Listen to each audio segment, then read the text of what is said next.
여러분 안녕하십니까. 코로나19 통합 뉴스를 시작합니다. 올해부터 수도권의 거리두기 2.5단계가 시행됐습니다.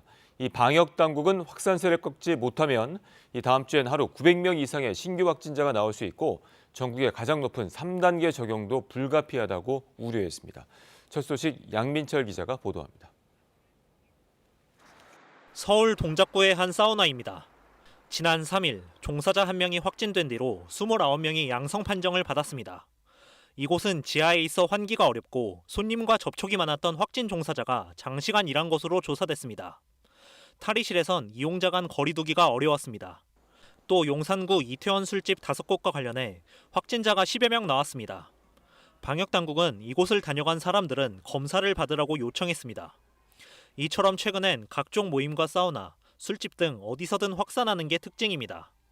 날씨가 더 추워지면서 실내 생활이 늘어나면 환기가 부족해 바이러스 생존엔 유리한 환경이 됩니다. 이번 주에는 550명에서 750명의 새로운 환자가 매일 발생한 것으로 전망하고 있으며 다음 주에는 매일 900명 이상의 환자가 발생할 가능성도 있는 것으로 보고 있습니다. 지난주 하루 평균 국내 발생 확진자는 487.9명, 전주 대비 87.8명이 늘었습니다. 확진자 1명이 추가 감염을 일으키는 숫자를 뜻하는 감염 재생산 지수도 여전히 1 이상으로 역학조사의 한계를 드러내는 상황입니다. 감염 경로 미확인 환자 비율도 거의 18%에 달합니다. 방역당국은 지금의 유행을 꺾지 못한다면 사회활동을 전면 제한하는 최후의 조치만 남게 된다고 강조했습니다. 전국에 걸친 폭발적 유행이 현실화되고 의료 시스템 붕괴로까지 이어질 수 있어 전국적 3단계 조정이 불가피할 것입니다. 정부는 수도권의 하루 확진자를 200명대로 낮추는 게 목표라며 몸이 불편하면 가능한 빨리 검사를 받아달라고 호소했습니다. KBS 뉴스 양민철입니다. 오늘 세계 최초로 영국에서 코로나19 백신 접종이 시작됩니다. 80세 이상 고령자와 의료진이 우선 접종 대상인데요. 백신에 대한 일부 불신 여론도 있는 가운데 세계보건기구는 백신 접종을 강요하기보다 올바른 정보를 제공해야 한다고 권고했습니다. 베를린 유광석 특파원이 전해왔습니다. 영국 전역의 50개 병원에서 오늘 코로나19 백신 접종이 시작됩니다. 독일 바이오엔테크와 미국 화이자가 공동 개발한 백신입니다. 80세 이상 고령층이 첫 접종 대상입니다. 이후 요양원 직원과 의료진들이 접종을 받게 됩니다. 첫 번째 접종 3주 뒤에 두 번째 접종이 이뤄집니다. 영국은 현재까지 2천만 명이 맞을 수 있는 4천만 개의 백신을 구입했습니다. The whole purpose of the vaccine is to protect people from COVID so we can get lives back to normal. 독일도 유럽연합 차원의 백신 승인에 대비해 접종 우선순위를 정했습니다. 영국과 마찬가지로 80세 이상 양로원, 요양원 거주자, 의료진의 순서입니다. 860여만 명으로 추산되는데 이들에게 우선 접종할 경우 중증 환자가 되거나 사망할 위험을 최대한 막을 수 있을 것으로 독일 정부는 기대합니다. 각국마다 백신에 대한 부정적 인식도 존재하는 가운데 세계보건기구는 백신 접종을 강요하기보다 올바른 정보를 제공해야 한다고 밝혔습니다. 사람들에게 데이터와 혜택에 대한 정보를 제공해 스스로 결정하도록 하는 게 훨씬 좋다는 겁니다. WHO는 다른 감염병 백신들이 개발된 뒤에도 계속해서 효능을 개선해 왔다며 코로나19 백신에 대한 연구도 계속돼야 한다고 강조했습니다. 베를린에서 KBS 뉴스 유광석입니다. 우리 정부도 오늘 백신 도입 계획을 발표합니다. 정부가 백신 물량을 얼마나 확보했는지가 우선 관심인데요. 강푸른 기자가 보도합니다. 정부가 오늘 오전 10시 반 코로나19 백신 도입 계획을 발표합니다. 박능우 보건복지부 장관이 계획을 밝힐 예정인데 지금까지 정부가 확보해 놓은 백신 물량을 공개할 것으로 보입니다. 이외에 언제까지 백신 구매를 마무리할지 구체적인 도입 시기 등도 발표할 가능성이 있습니다. 그동안 정부는 전 국민의 60%에 해당하는 3천만 명 분량의 백신을 우선 확보하는 방안을 추진해왔습니다. 1천만 명 분량은 국제 백신 공급 기구 코백스 퍼실리티를 통해 구매하고 나머지 2천만 명 분량은 제약사들과 개별 협상을 통해 확보하겠다는 계획입니다. 하지만 정부는 내용이 미리 알려지면 협상에 차질이 생길 수 있다며 계약을 맞춰야 구체적인 내용을 설명할 수 있다는 입장을 유지해왔습니다. 다만 전 국민 60% 이상이 백신을 맞으려면 실제 필요량보다 더 많이 계약해야 한다고 보고 협상을 진행해 왔다고 밝혔습니다. 외교부 당국자는 그간 정부가 임상시험 3상에 들어간 제약사 10곳 중 6곳과 협상을 진행해 왔다고 설명했습니다. 이미 계약 체결을 알린 아스트라제네카 외에 화이자와 노바백스, 모더나 등 6곳과 협상을 진행해 온 것으로 보입니다.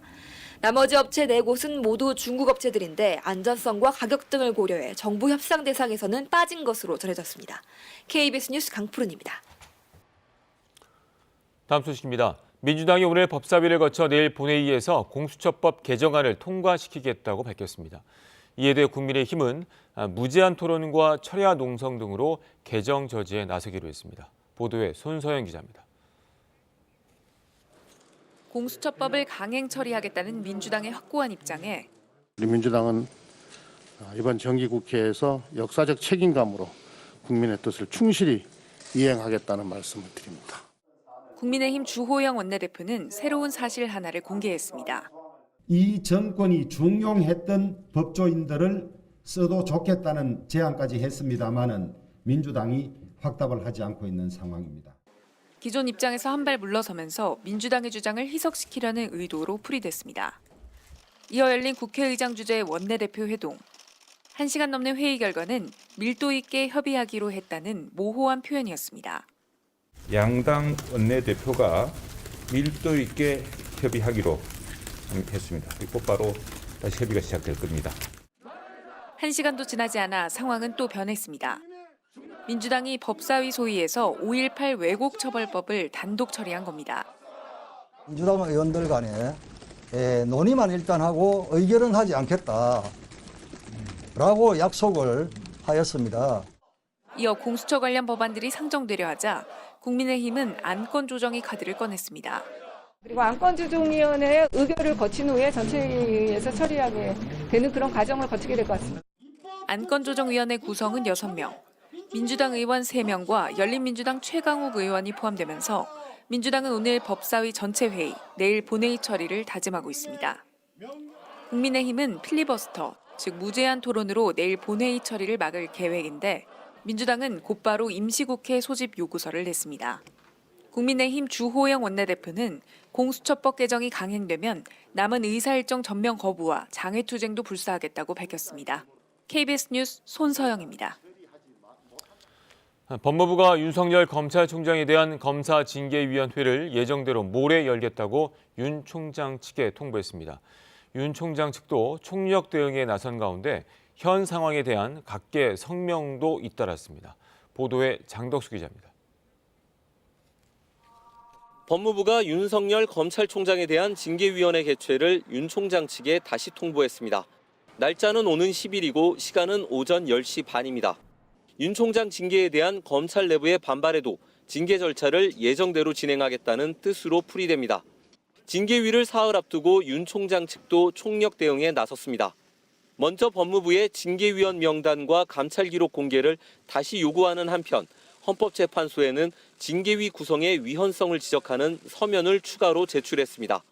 윤 총장 측은 특히 검찰총장은 국무회의 심의와 인사청문회를 거쳐 임명되는 만큼 징계에 따른 해임에도 이에 준하는 절차가 필요하다는 점을 강조했습니다. 이와 관련해 헌재는 윤 총장 측이 청구한 헌법소원의 적법성 판단을 위해 지정재판부 구성 절차에 들어간 것으로 전해졌습니다. 관건은 시간입니다. 헌재가 오늘과 내일 중으로 가처분 판단을 내릴 수 있을지는 미지수입니다. 이에 따라 윤 총장 측도 징계 이후 법원 소송 전까지 염두에 두며 대응 전략을 짜는 것으로 알려졌습니다. 이런 가운데 현 상황에 대한 각계의 성명도 잇따르고 있습니다. 천주교는 윤공희, 김희중 대주교 등 사제와 수도자 등 3,900여 명이 참여한 선언을 발표하고 윤 총장이 검찰개혁의 최대 걸림돌이 됐다고 비판했습니다. 이들은 특히 검찰 독립은 검찰의 독점권을 포기할 때 시작된다며 검찰은 명예회복을 위해 새로 태어나는 고통을 감수해야 한다고 촉구했습니다. 반면 서울대 교수 10명은 현재 갈등의 본질이 검찰을 권력에 예속화하려는 것이라고 비판하고 견제와 균형을 강조했습니다. KBS 뉴스 장덕수입니다. 법무부가 윤석열 총장에 대한 징계 사유로 들었던 이른바 판사 사찰 의혹에 대해서 이 판사들이 어떤 입장을 낼지 관심이 모아졌었는데요. 어제 열린 법관 대표회의에서 정식 안건으로 논의는 됐지만 정치적으로 이용될 수 있다며 공식 입장을 내지 않는 것으로 결론났습니다. 백인성 기자입니다. 지난 5월에 이어 올해 두 번째로 열린 전국 법관 대표회의. 거리두기 단계가 격상되면서 일부 운영위원만 모인 가운데 화상회의로 진행됐습니다. 사전에 정해진 안건은 판결문 공개 확대 등 8개였지만 제주지법 대표가 현장에서 발의한 법관의 독립과 재판의 공정성 확보에 관한 의안 안건이 추가됐습니다. 이른바 검찰의 판사 사찰 의혹 관련 안건입니다. 대검 수사정보정책관실이 법관 정보를 수집한 건 부적절하고 공판 절차와 무관하게 다른 절차에서 수집된 비공개 자료를 다루고 있다는 점에서 법관의 신분상 독립을 침해할 우려가 있다는 게 제안 이유였습니다. 해당 안건을 놓고 경론이 이어졌지만 표결을 통과하지는 못했습니다. 검찰의 법관 정보 수집과 보고가 법관의 독립과 재판의 공정성을 침해할 수 있어 지양되어야 한다는 등 서너 개 수정안도 제시됐지만 모두 부결됐습니다. 윤석열 검찰총장의 직무정지가 적법했는지 서울행정법원이 재판 중인 가운데 해당 재판의 독립 차원에서 대표회의 차원의 입장 표명에는 신중해야 한다는 의견이 우세했습니다. 대표회의가 의견을 낼 경우 관련 소송에 영향을 줄 수 있다는 겁니다. 또 전국 법관회의 의결이 정치적으로 이용될 수도 있다는 우려도 나왔습니다. 법관 대표회의는 회의와 관련된 어떠한 논의와 결론도 정치적으로 활용되어서는 안 된다고 다시 한번 강조했습니다. KBS 뉴스 백인성입니다. 방금 들어온 코로나19 소식 알아보겠습니다. 올해 0시 기준 신규 확진자는 594명으로 집계됐습니다. 서울은 212명입니다. 취재기자 연결합니다. 김범주 기자, 신규 확진자 현황 전해주시죠. 네, 질병관리청 중앙방역대책본부는 오늘 0시 기준으로 코로나19 신규 확진자는 594명이라고 밝혔습니다. 이 가운데 국내 발생 신규 확진자는 566명이고 해외 유입 사례는 28명입니다.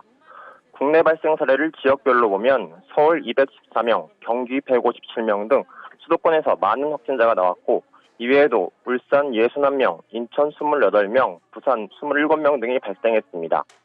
신규 격리 해제자는 349명으로 현재 29,650명이 격리 치료 중입니다. 위중증 환자는 134명이며 사망자는 3명 늘었습니다. 누적 사망자는 552명, 치명률은 1.42%입니다. 정부는 확진자 수가 여전히 600명 안팎에서 줄지 않고 있다며 감염 경로가 불명확한 확진자 수도 전체의 26%에 달한다고 밝혔습니다. 특히 검사자 중 확진자 비율도 이달 들어 지난 2달여에 비해 4배나 늘었다고 강조했습니다. 정부는 또 오늘부터 시행되는 수도권 2.5단계, 비수도권 2단계 거리두기로도 감염 추세가 꺾이지 않는다면 수도권 대유행이 전국적인 대유행으로 진행돼 의료체계 붕괴로도 이어질 수 있다고 경고했습니다. 정부는 우리만이라는 아니란 생각이 방역의 뚝을 무너뜨릴 수 있다며 앞으로 3주간 약속과 모임, 여행은 취소해달라고 재차 요청했습니다. 지금까지 문화복지부에서 KBS 뉴스 김범주입니다. 농림축산식품부는 어제 경기도 여주 산란계 농장에서 H5N8형 고병원성 AI가 확진됐다고 밝혔습니다.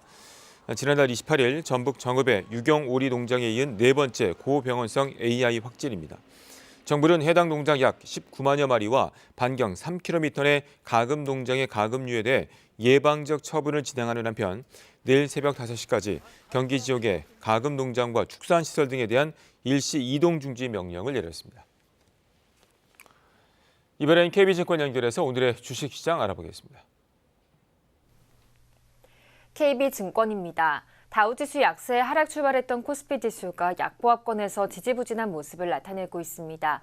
반면 코스닥은 개인의 매수세가 유입되며 소폭 상승하고 있습니다. 이 시각 현재 코스피는 8.24포인트 하락한 2737.2에 코스닥은 1.65포인트 오른 928.53에 거래되고 있습니다. 간밤 미국 증시는 코로나19 상황 악화와 단기 급등 부담, 추가 경기 부양책 기대감이 맞물리면서 혼조세로 장을 마쳤습니다. 코스피는 개인이 물량을 사들이는 가운데 외국인과 기관은 매도에 나서며 약보합권에서 움직이고 있습니다.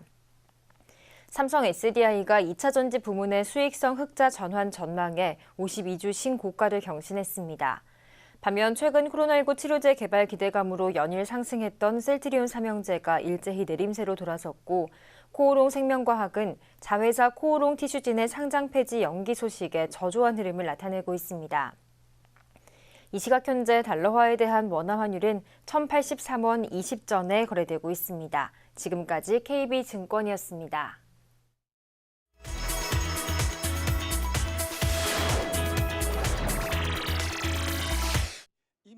코로나19에 걸렸다가 완치된 뒤에도 후각 장애 등 후유증에 시달리는 사람들이 적지 않습니다. 도쿄의 이 병원에는 코로나19는 완치했지만 후유증을 겪고 있는 환자 400여 명이 다녀갔습니다. 이들은 코로나19 증상의 위중과는 상관없이 숨이 차거나 권태감, 후각장애, 그리고 잦은 기침 등 다양한 후유증에 시달렸습니다. 味覚障害だったりして、もちろん生活の質もすごく落ちちゃって、精神的にかなり負担になるってことはあると思います。 20대의 이 남성은 지난 7월 경증의 코로나19를 완치했습니다. 하지만 넉 달이 지난 지금도 후각장애로 고생을 하고 있습니다. すぐに治って普通通り生活できると思ってたんですけど、もう1ヶ月経っても戻らなかった時はちょっといよいよおかしいなと思いましたね. 낮은 코로나19 치명률로 이 병을 가볍게 보는 경향이 있는 젊은 세대들에게 세대를 가리지 않고 나타나고 있는 심각한 후유증은 이 전염병의 심각성을 일깨우고 있습니다. 중국 산시성에는 에이즈에 걸린 어린이들을 위한 학교가 있습니다. 대부분 부모로부터 감염되다 보니 전교생의 절반이 고아라고 합니다. 중국 유일의 에이즈 환화 학교인 홍스다이 학교. 이 학교의 가장 중요한 일과는 학생들에게 약 먹이기입니다. 어린이들은 몰래 약을 버리는 경우도 있어 교사들은 매번 아이들이 약을 삼키는 것까지 확인합니다. 药就是咱们的命，不吃药咱就没命了。所以说咱们现在吃药是第一，吃饭是第二，读书是第三。 이 학교의 시작은 지난 2005년으로 거슬러 올라갑니다. 림펀시 인민병원에 에이즈 환자 4명이 입원했다 퇴원했는데 일반 학교에 다닐 수 없었습니다. 이를 안타깝게 여긴 병원 측이 에이즈 환자들을 위한 사랑의 교실을 연 것이 시작이었습니다. 지난 2013년 정식 학교로 인가받았고 지금은 학생 26명, 교사 18명이 함께 생활하고 있습니다. 이 학교의 교육 목표는 학생들을 평범한 사회 구성원으로 성장시키는 것인데요. 교사들은 특히 사회의 편견을 극복할 수 있도록 아이들의 정신력을 키우는 데 최선을 다하고 있다고 말합니다. 세계적인 관광 명소로 유명한 호주의 프레이저 섬이 6주째 불타고 있습니다. 섬을 덮친 화마가 6주일 동안 기승을 부리고 있습니다. 하지만 불길이 너무 강해 진화할 엄두를 내지 못하고 있습니다. 유네스코 세계유산으로 지정될 정도로 아름다운 생태계가 불타는 가운데 할 수 있는 것은 대피뿐이었습니다. With those conditions, we are also likely to see elevated fire dangers again.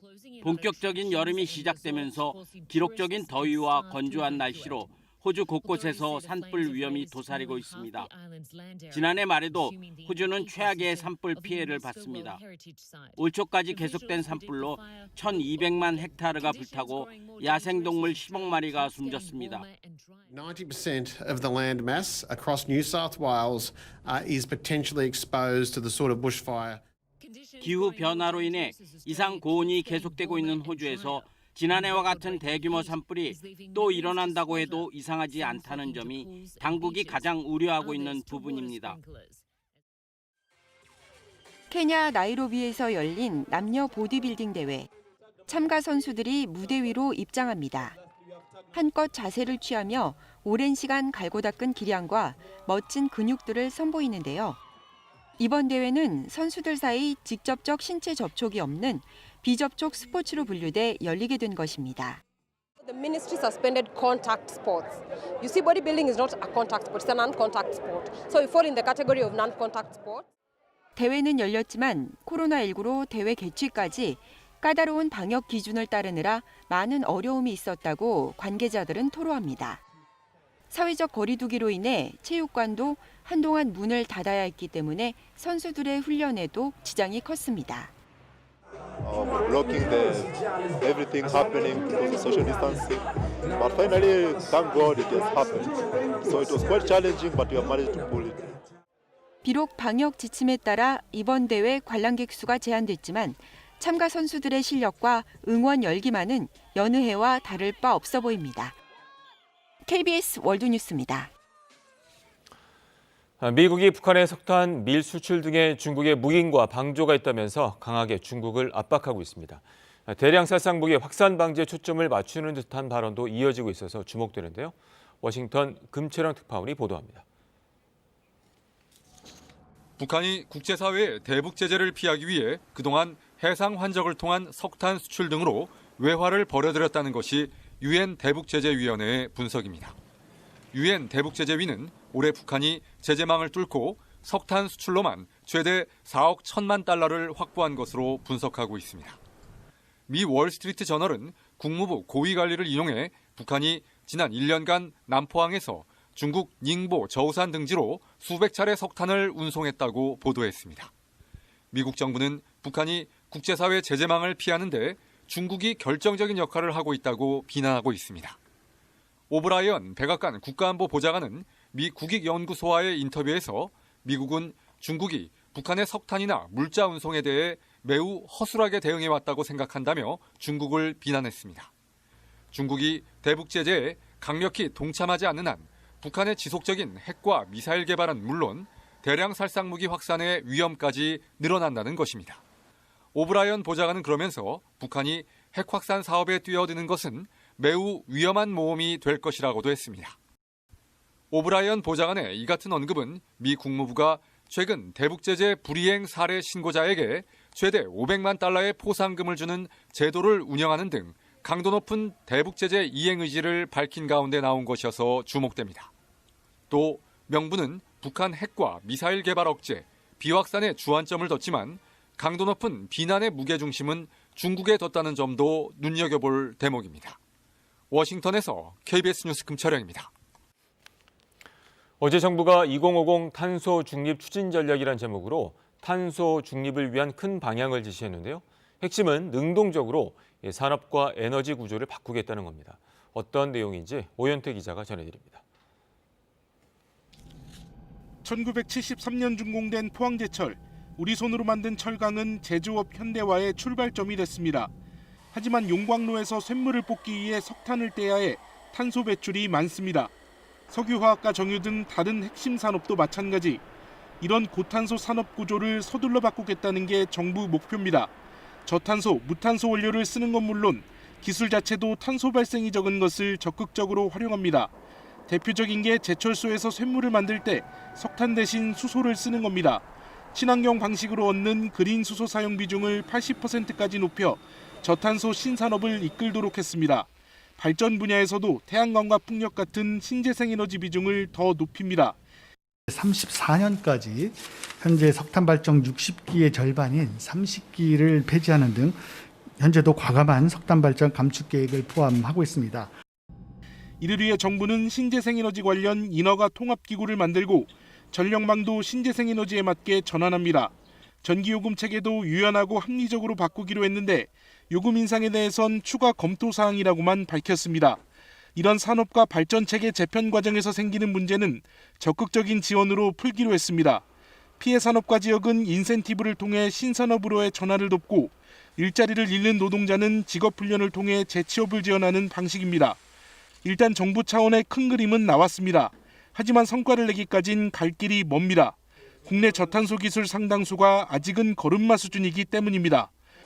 철강, 석유화학이라든지 시멘트 이런 업종들은 공정이 완전히 혁신되지 않으면은 실제 탄소 중립으로 이행하기 굉장히 어렵습니다. 사실 그런 부분에 대해서는 미래 기술에 대한 투자도 있어야 되고 정부는 대통령 직속 민간합동 탄소중립위원회를 만들어 과제들을 단계적으로 추진하기로 했습니다. KBS 뉴스 오현태입니다. 탄소 중립 대책으로 우리 일상에도 큰 변화가 예상되는데요. 친환경체 인프라가 확충되고 GTX 같은 광역, 도시철도 인프라도 더 확대됩니다. 우리 생활 속 변화를 김수현 기자가 취재했습니다. 친환경차 보급 확대를 위해 가장 중요한 건 인프라 확충입니다.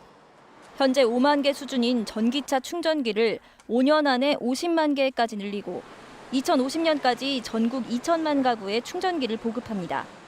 장소에 큰 구애를 받지 않는 이동형 충전기가 중심이 됩니다. 이와 함께 수소차 충전소도 2,000여 개로 늘립니다. 이 정도면 현재 LPG 차량 충전소 수준입니다. 친환경차 가격을 낮추기 위해 배터리와 주행 성능을 높이는 기업의 기술 개발도 적극 지원합니다. 내연기관차가 앞으로는 수소차라든가 전기차로 이제 다 100% 바뀔 가능성이 있는 것이죠. 언젠가는 내연기관차 종식을 공식적으로 선언하고 그 정책을 이제 포기를 아마 해야 될 겁니다. 자가용 위주의 출퇴근 방식도 바꿉니다. 규제를 풀어 차량 공유 플랫폼과 무인 자율주행 셔틀 이용 등을 늘리는 게 대표적입니다. 동시에 GTX와 같은 광역, 도시철도 인프라도 더 확대합니다. 하지만 이런 교통수단 전환을 위해 넘어야 할 산은 이번 대책에는 담기지 않았습니다. 경유세 인상 문제, 그리고 연료 사용량에 따라 세금을 내는 탄소세 도입 여부 등입니다. 큰 틀의 세제 및 부담금 체계 전반을 검토하겠다는 방향을 말씀드린 것입니다. 지금 단계에서 구체적으로 말씀드리는 것은 적절하지 않기 때문에 정부는 산업 경쟁력 등에 미치는 영향을 검토한 뒤 방침을 정하겠다는 원론적 입장입니다. KBS 뉴스 김수연입니다. 날이 다시 추워졌습니다. 북서쪽에서 차가운 바람이 불어들면서 오늘 아침 서울이 영하 3.5도, 대관령이 영하 11.2도 등 특히 중부지방은 어제보다 5도에서 많게는 10도 정도나 뚝 떨어졌습니다. 여기에 바람이 체감온도를 끌어내리고 있는데요. 오늘은 보온에 더욱 신경 쓰셔야겠습니다. 오늘 낮까지 충남 서해안과 전라도, 제주도에는 산발적으로 눈이 날리겠고 전북 동부 내륙 지역은 지형적인 영향으로 1cm 안팎의 눈이 쌓이는 곳이 있겠습니다. 반면에 눈 소식이 없는 강원 영동과 경상도 해안 지방에는 건조주의보가 이어집니다. 오늘 고기압의 영향으로 하늘은 대체로 맑겠습니다. 오전까지 강원 영동과 경상도 동해안 지방에는 바람이 거세게 불겠습니다. 낮 최고 기온은 서울이 3도, 강릉과 대구가 8도, 대전과 전주가 6도로 어제보다 1도에서 5도 정도 낮아 낮에도 쌀쌀하겠습니다. 바다의 물결은 동해중부 먼바다에서 3.5m까지 일겠습니다. 내일 밤부터 모레 아침까지는 중서부 지방에 눈이 날리는 곳이 있겠고요. 이 가운데 경기 북부와 강원 영서 중북부 지역에는 눈이 제법 쌓이겠습니다. 날씨 전해드렸습니다. 코로나19 통합 뉴스를 마칩니다. 고맙습니다.